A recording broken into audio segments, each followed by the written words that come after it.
why do we buy things? In this video, I'm going to cover how our emotions and our bias affect our decision making, including our purchase decisions, how we buy things to keep up and defend our self-image, and how logic plays into the decision making equation.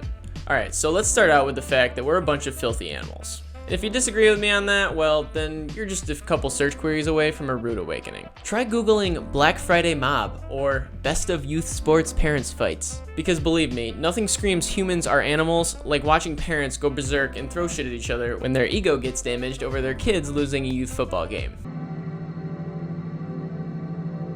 If we zoom out for a second, we can see that the reason we buy things and the reason parents fight each other in the bleachers of their kids' sporting events are the same. The reason being, fundamentally, that humans are animals subject to biology. And as the biological animals that we are, we have certain instincts and behavioral tendencies that are hardwired right into our brains as the result of 300,000 years of our evolution as a species and the evolution of life up until the human race for millions of years before that. So during that time of evolution, those innate behaviors and instincts have been refined and improved. And even though we're no longer running away from things that could eat us on a regular basis, they still affect how we make decisions in the 21st century. And this is what you might call the psychology of choice, and it has many different theories. The 19th century philosopher Friedrich Nietzsche talked about the will to power. You had neurologist and psychiatrist Viktor Frankl talk about the will to meaning. And of course you had Freud, who talked about the will to pleasure. Now, I'm not an expert on all these theories and the nuances between them, but there are certainly many similarities. And fundamentally, they all need to prioritize survival, because if you don't survive, then none of the other stuff really matters.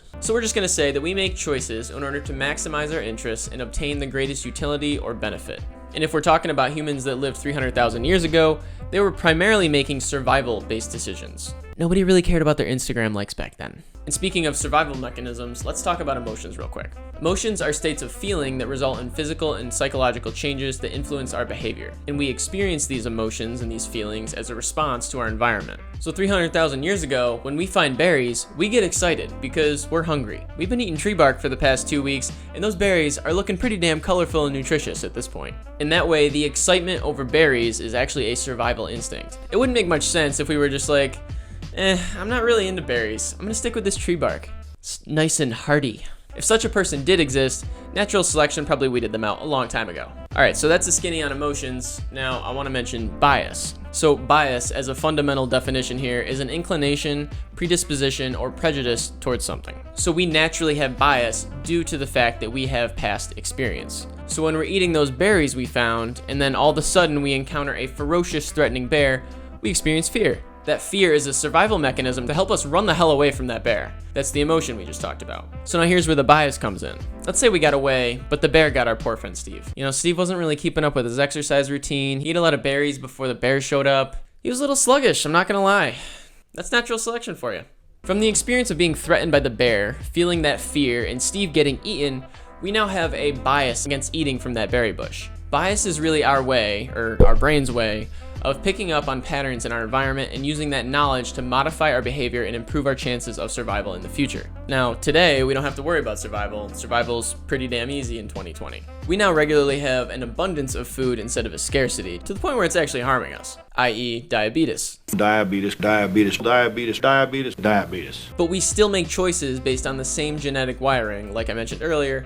We make choices in order to maximize our interests and obtain the greatest utility or benefit. So that might mean attracting a mate or protecting our family if we already have one. It could also mean finding a sense of belonging amongst a group. So let's just use the example of attracting a mate for some good old DNA propagation. Just like survival, the inclination we have to mate is hardwired right into us as human beings. But it's still a challenge we have, despite all the dating apps out there. So in order to attract a mate, we need to prove ourselves worthy of mating by making ourselves more attractive than the other players on the free agency, which is effectively just climbing the social hierarchy. So we do this in many different ways, but one of which is buying useless shit we don't need. Because whether we like it or not, we have tendencies to buy things for the purpose of boosting our social status. You don't need that designer t-shirt, but you drop 92 bucks on it because you want everyone to know that you are, in fact, flawless. You're not buying an awesome shirt, you're buying the feeling you think the shirt is going to give you. And since you live in your own little head, you think that everyone else around you is going to be as impressed with the shirt as you are. So just a quick spoiler alert for you, that's hardly ever the case. People don't care about your shirt. And if they do seem to care about your shirt, it's most likely only because they're thinking about what it would look like on themselves. All rants aside, the point is you're not buying the shirt.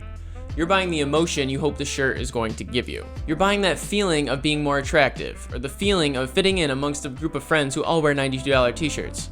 And you're conditioned to think that the shirt is going to do these things for you because of all your exposure to celebrities and successful people wearing nice $92 t-shirts on Instagram.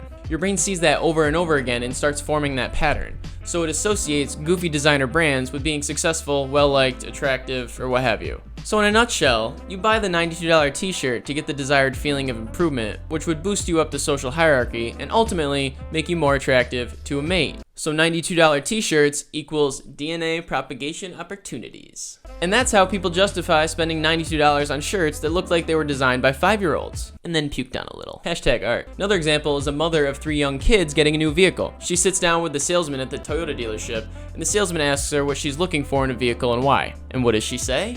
She says she wants something reliable so that she can have peace of mind and be confident in her ability to drive her kids to soccer practice safely. She's not buying the Toyota Sienna minivan. I mean, of course she's buying the minivan, that's what soccer moms do. Or maybe I've just been conditioned to think that. But what she's really buying is her family's safety and the feeling that comes with that. Another example would be that same mother of 3 going into Marshall's and getting a trendy little wooden sign to hang in her entranceway of her house that says, "Motherhood, brought to you by wine." That sign makes her feel like the coolest soccer mom in the world. She's not buying the sign, she's buying the feeling. That's why you've probably heard before that we buy on emotion. So now what happens once we've made these decisions, which are emotional by nature, to purchase these things? Well, what it does is feed back into our bias. And not just the bias we have about the things around us, but particularly the bias we have about ourselves. We all have a biased self-image simply because of the fact that we have experience of ourselves being ourselves. Like being ourselves. Based on that experience, we've formed, consciously or not, some type of self-image, some type of an idea of who we are and what we stand for. So the mother buys the safe minivan because she's a loving parent who cares most about keeping her kids safe. And she buys the trendy hallway sign because she's not just a mom,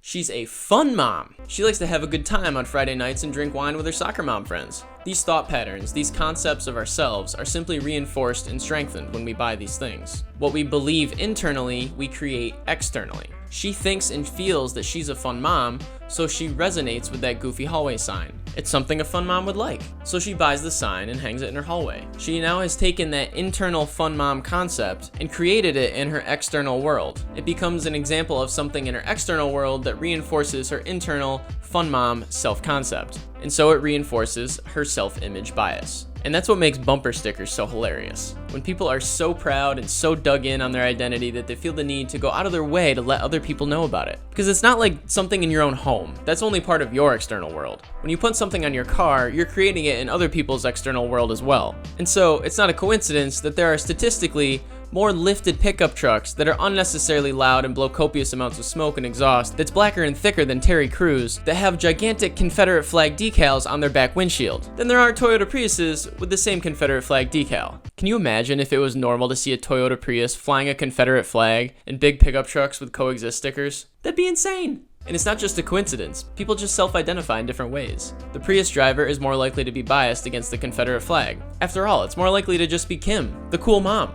Kim doesn't feel the need to overcompensate for her insecurities and protect her ego with an unnecessarily large jacked up truck. Kim just has a different self-image. And as a result, she buys a Soccer Mom's Rule bumper sticker instead of the Confederate flag decal. What we buy is simply a part of how we express ourselves. And that self-image bias reinforcement, the inevitable expression of the idea we have of ourselves being projected in the external world, is how logic comes in. At least as much as you can call it logic. So we buy with emotion on the front end, and then we justify it with logic on the back end. So Kim rushes out of a long day of work at 4:45 p.m. so she can get home and get the kids to practice on time. But Kim is hungry as hell, and those golden arches attached to the gas station are looking mighty good right now. On an emotional level, we get hooked instantly. It's only after we're emotionally hooked that we backfill with the logic and say, "You worked hard today, Kim. You deserve that medium fried McDouble." Kim.